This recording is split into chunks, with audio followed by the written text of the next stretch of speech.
Hello everyone, welcome to Target Entrance Exam YouTube channel. हम लोग अपने बीएड के प्रीवियस ईयर पेपर्स की सीरीज कर रहे हैं, जिसमें हमने 2023 का जो हमारा सेट है उसमें सामान्य ज्ञान के 25 क्वेश्चन कंप्लीट कर लिए थे। 25 क्वेश्चन बचे हुए हम अभी करने वाले हैं, ठीक है। तो चलिए आप लोग जुड़ जाइए, और अगर अभी तक आप लोगों ने टेलीग्राम और व्हाट्सएप को ज्वाइन नहीं किया है, डिस्क्रिप्शन में लिंक है, वहां से जाके ज्वाइन कर सकते हैं। आपकी जितनी भी क्वेरीज होती हैं आपके एग्जाम से रिलेटेड, उसके अलावा जितनी भी आपके नोटिफिकेशंस आते हैं वो सब आपको वहां पे प्रोवाइड करवा दिए जाते हैं, ठीक है। तो जल्दी से आप लोग जुड़ जाइए। आज का हमारा पहला क्वेश्चन स्टार्ट करते हैं।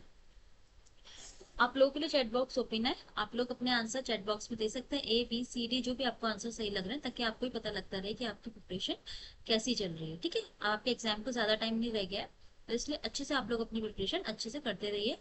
हमारा आज का पहला क्वेश्चन स्टार्ट करते हैं। एएलयू का विस्तृत रूप है, मतलब जो एएलयू है उसकी फुल फॉर्म क्या है? Algebraic logic unit, algorithmic logical unit, arithmetic logic unit, या उपरोक्त में से कोई नहीं। तो एएलयू जो होता है इसकी फुल फॉर्म क्या होती है? Arithmetic logic unit. सी इसका बिल्कुल सही आंसर हो जाएगा, ठीक है। चलिए नेक्स्ट क्वेश्चन। डूरंड कप किस खेल से संबंधित है? डूरंड कप किससे संबंधित है बताइए? क्रिकेट से, फुटबॉल से, हॉकी से, या टेबल टेनिस से? तो किससे संबंधित है डूरंड कप? फुटबॉल से। भी इसका बिल्कुल सही आंसर हो जाएगा। Next question. सिंधु घाटी के लोग विश्वास करते थे, किस पे विश्वास करते थे? आत्मा और ब्रह्म में, कर्म कांड में, यज्ञ प्रणाली में, या मातृशक्ति में? तो सिंधु घाटी के लोग जो विश्वास रखते थे वो मातृशक्ति में विश्वास रखते थे, और इसके साक्ष्य भी मिले थे, नारी की मूर्ति मिली थी ना। चलिए नेक्स्ट क्वेश्चन। 29 क्वेश्चन की बात करते हैं। वैदिक युग में प्रचलित लोकप्रिय शासन प्रणाली थी। वैदिक युग में किस प्रकार की शासन प्रणाली थी? लोकप्रिय जो थी, किस प्रकार की थी? निरंकुश, प्रजातंत्र, गणतंत्र, या वंश परंपरागत राजतंत्र? बताइए इसका सही आंसर क्या हो जाएगा? इसका सही आंसर हमारा हो जाएगा गणतंत्र प्रणाली थी।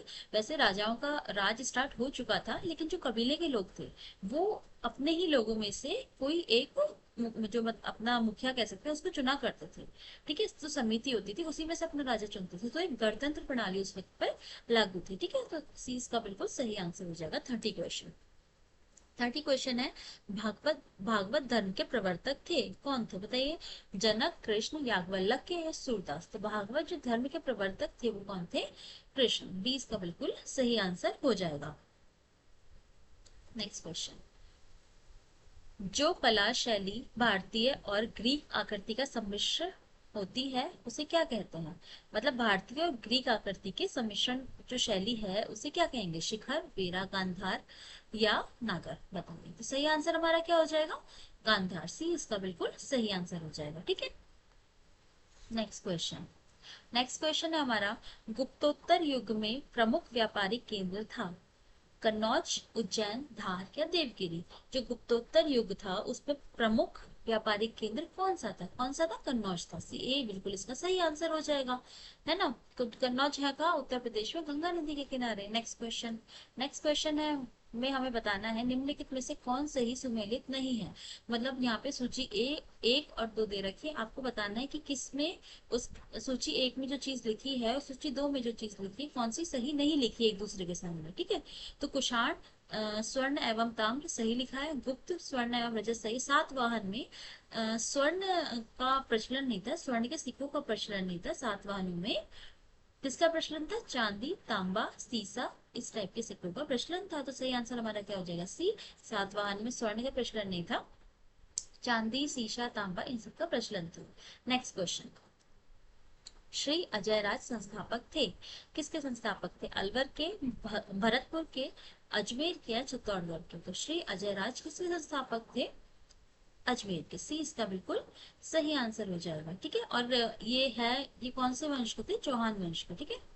चौहान वंश। ये थोड़े आपके लिए एडिशनल इन्फॉर्मेशन मिल जाएगी, ठीक है। Next question. पृथ्वीराज रासो का रचनाकार था। पृथ्वीराज रासो किसकी रचना है?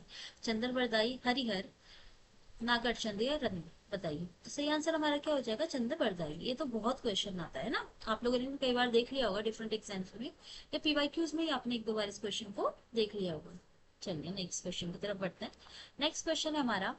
कश्मीर का शासक जो कश्मीर का अकबर नाम से जाना जाता है वह है, मतलब कश्मीर का अकबर किसे कहते हैं, या किसे कहते थे जो भी?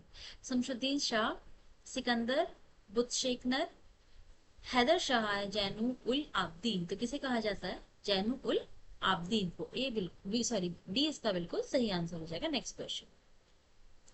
नेक्स्ट क्वेश्चन है हमारा, भारत के प्रथम स्वतंत्रता संग्राम का मुख्य तात्कालिक कारण था। प्रथम स्वतंत्रता संग्राम का मुख्य कारण क्या था? लॉर्ड डलहौजी की हड़प नीति, अंग्रेजों का धर्म में हस्तक्षेप का संदेह, सैनिक असंतोष या भारत का आर्थिक शोषण। ठीक है, तो जो प्रोमिनेंट कारण था वो था अंग्रेजों का धर्म में हस्तक्षेप का संदेह। ठीक है, तो 20 का बिल्कुल सही आंसर हो जाएगा। Next question.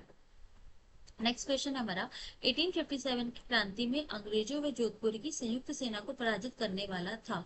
किसने पराजित किया था? तात्या टोपे, टोंक का नवाब वजीर खां, महाराजा राम सिंह या आउवा के ठाकुर कुशल सिंह। तो सही आंसर क्या हो जाएगा? डी, आउवा के Thakur Kushal Singh. Next question. Next question है हमारा, निम्नलिखित में से किस जिले में मार मृदा पाई जाती है? मार मृदा यानी मार मिट्टी जो होती है वो किस जिले में पाई जाती है? कानपुर, प्रतापगढ़, सीतापुर या झांसी। तो कहाँ पाई जाती है? झांसी। डी इसका बिल्कुल सही आंसर हो जाएगा। ये काली मिट्टी का ही प्रकार होता है। हम जानते हैं काली मिट्टी जो होती है वो दो प्रकार की होती है। ठीक है, काली मिट्टी की अगर मैं बात करूँ तो वो दो प्रकार की होती है। कौन कौन से प्रकार की होती है? एक होती है कावड़ मृदा और एक होती है हमारी मार मृदा। ठीक है, तो मार मृदा जो होती है वो होती है गेहूं और कपास की खेती के लिए, गेहूं व कपास के लिए उपयुक्त होती है। ठीक है, तो हमसे पूछा गया कहाँ पाई जाती है, तो कहाँ पाई जाती है? झांसी, झांसी, ललितपुर, बांदा, इन सब जिलों में पाई जाती है। ठीक है, नेक्स्ट क्वेश्चन। विश्व की सबसे बड़ी ताजे पानी की झील कौन सी है? ताजे पानी की झील बताइए। विंडरमियर है, लॉकनेस है, लेक लेक बेकल है या लेक सुपीरियर है? बताइए। तो सही आंसर क्या हो जाएगा? सुपीरियर झील यानी लेक सुपीरियर इसका सही आंसर हो जाएगा। Next question. दक्षिण अफ्रीका का वह कौन सा नगर है जो अपनी चौड़ी सड़कों के कारण अमेरिका का पेरिस कहलाता है? ऐसा कौन सा नगर है दक्षिण अफ्रीका का? Santiago, Buenos iris, Mexico city या रियो डी जेनेरो? बताइए सही आंसर क्या हो जाएगा? तो कौन सा नगर है? रियो डी जेनेरो, यानी डी इसका बिल्कुल सही आंसर हो जाएगा। Next question. निम्नलिखित देशों में से किस देश में सर्दियों के मौसम में वर्षा होती है? आजकल तो हमारे यहाँ भी हो जाती है, लेकिन एक्चुअली कहाँ होती है? चीन में, नॉर्वे में, ब्राजील में या नाइजीरिया में? तो कहाँ होती है? चीन में होती है। तो ए इसका बिल्कुल सही आंसर हो जाएगा। ठीक है, नेक्स्ट क्वेश्चन। नेक्स्ट क्वेश्चन है हमारा, प्रवाल द्वारा निर्मित ग्रेट बैरियर रीफ किस तट के समीप है? प्रवाल द्वारा निर्मित ग्रेट बैरियर रीफ किस तट के समीप है? न्यूजीलैंड के, फिनलैंड के, आयरलैंड के या क्वींसलैंड के? तो किसके समीप है? क्वींसलैंड के। डी इसका बिल्कुल सही आंसर हो जाएगा। ठीक है, एक सेकेंड। हाँ, डी इसका बिल्कुल सही आंसर हो जाएगा। Next question. निम्नलिखित में से किस कण का व्यास 0.002 मिलीमीटर से कम होता है? बताइए। मृतिका का होता है, गाद का होता है, महीन बालू का होता है या उपयुक्त में से कोई नहीं? तो किसका होता है? किसका व्यास जो होता है वो 0.002 मिलीमीटर से कम होता है? किसका होता है? मृतिका का होता है। ठीक है, इसका क्या होता है? 0.002 से कम होता है, से कम होता है। अगर मैं गाद की बात करूं तो जो इसका व्यास होता है वो 0.002 से लगभग 0.006 तक होता है। ठीक है, और अगर मैं इसकी बात करूं महीन बालू की तो 0.06 से 2 तक होता है। ठीक है, तो कुल मिला के सब किस कण का व्यास कम हुआ? ये वाला मृतिका का 0.002 से कम होता है। ठीक है, चलिए नेक्स्ट क्वेश्चन। वेनेजुएला में विश्व का सबसे बड़ा क्या है? केला उत्पादक है, जिंक खनन करने वाला है, हेरोइन उत्पादक देश है या ज्ञात तेल देश है? वेनेजुएला है ना, दक्षिणी अमेरिकी महाद्वीप का एक देश है, और ये किस क्या है? ज्ञात तेल भंडार का, विश्व का सबसे बड़ा ज्ञात तेल भंडार है यहाँ पे। तो डी इसका बिल्कुल सही आंसर हो जाएगा। Next question. नेक्स्ट क्वेश्चन है, वह बड़ा द्वीप जहाँ एस्कीमो रहते हैं, एस्कीमो रहते हैं, कहाँ रहते हैं? न्यू गिनी, हवाई, ग्रीनलैंड या आइसलैंड? कहाँ रहते हैं? ग्रीनलैंड में। सी इसका बिल्कुल सही आंसर हो जाएगा। ठीक है, अच्छा, एस्कीमो के जो घर होते हैं इनको क्या कहा जाता है? ये भी आया है क्वेश्चन एग्जाम में, क्या कहा जाता है? इग्लू कहा जाता है। ठीक है, चलिए नेक्स्ट क्वेश्चन है हमारा, पृथ्वी का पलायन वेग कितना है? पृथ्वी का पलायन वेग आपने बताना है 15 किलोमीटर पर सेकेंड, 21.1 किलोमीटर पर सेकेंड, 7 किलोमीटर पर सेकेंड या 11.2 किलोमीटर पर सेकेंड। मतलब कोई चीज हमें पृथ्वी से बाहर भेजनी है तो हमें कम से कम इतनी स्पीड लगेगी, यानी हमें इतना वेग कम से कम चाहिए होगा, तब ये बाहर जाएगी। क्योंकि पृथ्वी का अपना गुरुत्वाकर्षण भी ज्यादा होता है ना, आपको पता है। पृथ्वी का अपना गुरुत्वाकर्षण भी होता है, आप कोई चीज ऊपर फेंकोगे तो वापस नीचे आती है। ठीक है, तो कम से कम 11.2 किलोमीटर पर सेकंड की स्पीड होनी चाहिए, तब वो कोई चीज पृथ्वी से बाहर चली जाएगी। ठीक है, तो इसका जो पलायन वेग होता है, पलायन क्या होता है, छोड़ना। तो पृथ्वी को छोड़ के कोई चीज जाएगी तो कितने वेग से जानी चाहिए, 11.2 किलोमीटर पर सेकंड, सॉरी एक सेकेंड, 11.2 किलोमीटर पर सेकेंड। ठीक है, तो डी इसका बिल्कुल सही आंसर हो जाएगा। डी इस क्वेश्चन का सही आंसर हो जाएगा। नेक्स्ट क्वेश्चन की बात करते हैं। नेक्स्ट क्वेश्चन है हमारा, सूर्य में ऊर्जा का स्रोत है। सूर्य में ऊर्जा का स्रोत क्या है, नाभिकों का विखंडन, नाभिकों का संलयन, रासायनिक अभिक्रिया या तीव्र संपीड़न, बताइए। तो ये साइंस का क्वेश्चन है, बताइए इसका क्या आंसर हो जाएगा। तो इसका सही आंसर हमारा नाभिकों का संलयन। एक होता है विखंडन, एक होता है संलयन। विखंडन का मतलब क्या होता है, कोई बड़ा नाभिक है, वो छोटे छोटे दो नाभिकों में टूट गया। ठीक है, ये हो जाएगा विखंडन। लेकिन अगर दो छोटे छोटे नाभिक हैं, वो एक बड़े नाभिक में बन गए, तो ये हो जाएगा हमारा क्या, संलयन, मतलब जुड़ना।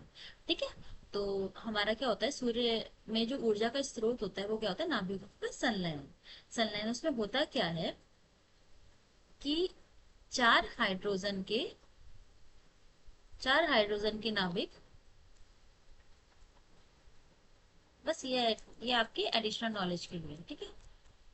चार हाइड्रोजन के नाभिक मिलकर क्या करेंगे,